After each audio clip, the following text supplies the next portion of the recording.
palangga, good morning. Today's video mga palangga, magluto ako ng ay, ginoo ko. Masama na yung corned beef. Igihiwa ako ng sibuyas.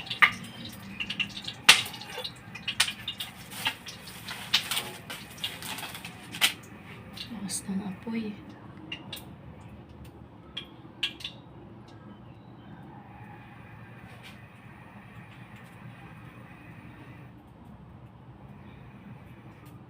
Ayan. Yan mga palangga. Pintuan tayo mga palangga tungkol sa ano ko, sa payout. Tungkol sa payout ko sa Facebook. Yan mga palangga. Nung una kasi, ang payout ko is yung PayPal account. So, ang PayPal account ko mga palangga, ano siya, permanent na hindi na makatanggap ng pera. Yun ang dahilan na need akong gumawa ng bagong account para doon ko i-link. Ngayon mga palangga, gumawa naman ako. Yung asawa ko, ginawan ko ng account sa PayPal. Tapos, yun yung nilink ko doon sa payout ko. So, hindi pala yun pwede. Hindi pala pwede yun na gagamit ako ng ibang account. Tapos, sa kanya nakapangalan yun. So, hindi binibigay ni Facebook pag iba nakapangalan sa payout. Ganun pala yun. So, ako naman, nag-aantay lang ako kung kailan ipipid Facebook kasi meron siyang date na binibigay. Sabi niya, September 30. Pagdating ng September 30, hindi naman na binigay. November 22 daw. Di ako naman din, nag-antay lang ako pag November 22. Pagdating ng November 22, hindi pa rin niya pinipid. So, ngayon ko lang naisip na hindi pala pwede na ibang name ang i-link mo. Tapos, sa payout mo, pangalan ko. Yung ganun. So, hindi pala siya pwede na gagamit ako ng iba.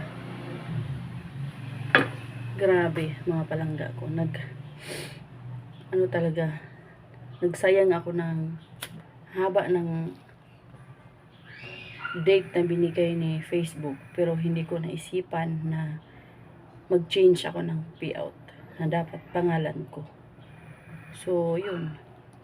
Hanggang ngayon, na-hold pa talaga ang sahod ko. So, pinag-ano ko mga palangga. Sana makuha talaga siya.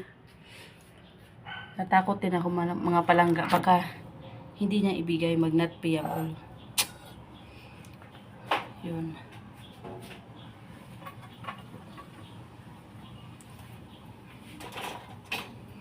Yun ang mga palangga. Nangyari sa aking payout sa Facebook. Hindi ako nakasahod. Kung hindi dahil sa mga kaibigan ko, yan si Bisayang Pinay at saka si Mini Pinay. Sila yung tumutulong sa akin mga palangga na gawa natin ng paraan. Yung nagkaroon ako ng violation. Tinulungan din nila ako na paano gagawin. Yan. Pasalamat talaga ako mga palangga na nakilala ko sila kasi kung wala sila mga palangga ko, wala na.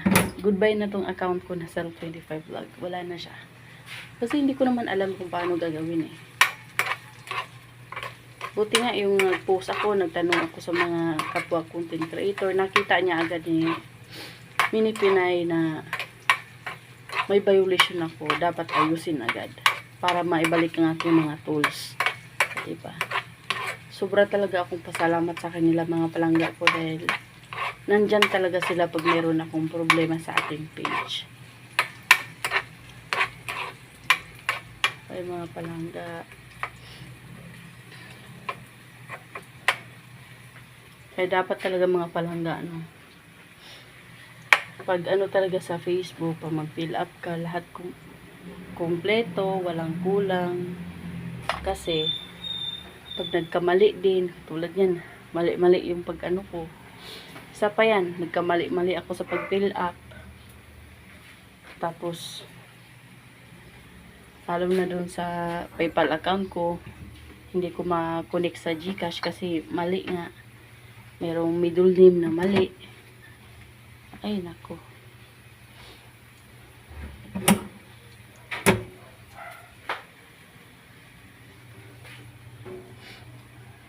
Kaya yun. Hanggang ngayon, hanggang hindi na siya tanggap ng pera.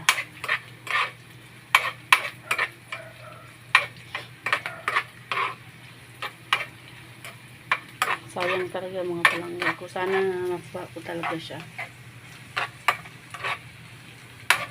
Kasi nanghinayang talaga ako. Hindi siya makuha. Naghirapan ko din kaya yung $500.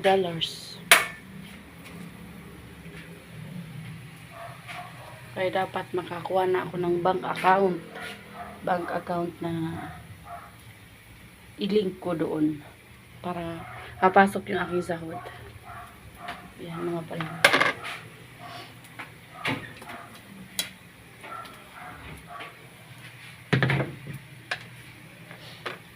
Nagluto kasi ako mga palangga ng ito.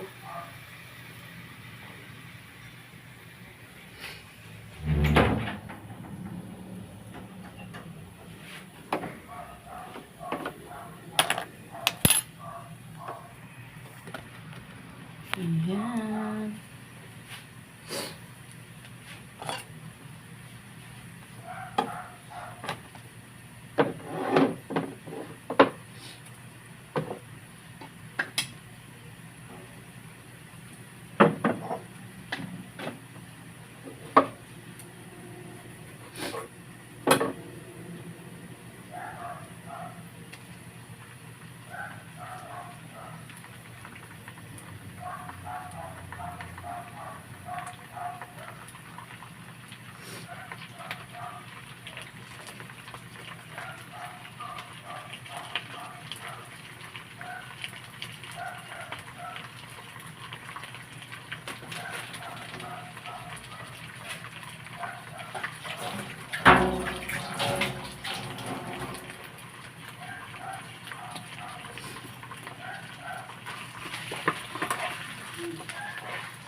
Luto ako ng corn beef. Yan ang niluto ko. Gaan ng aking anak kasi gusto niya corn beef.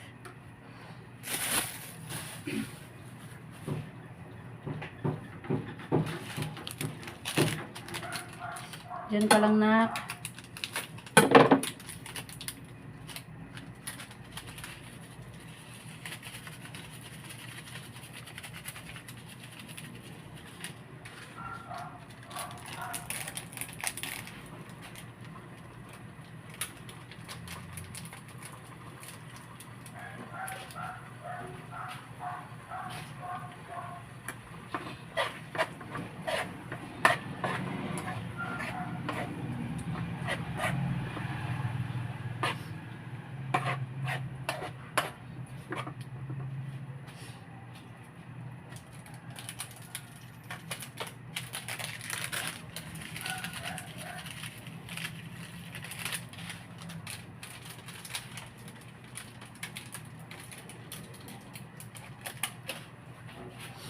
Ayan mga palangga ko.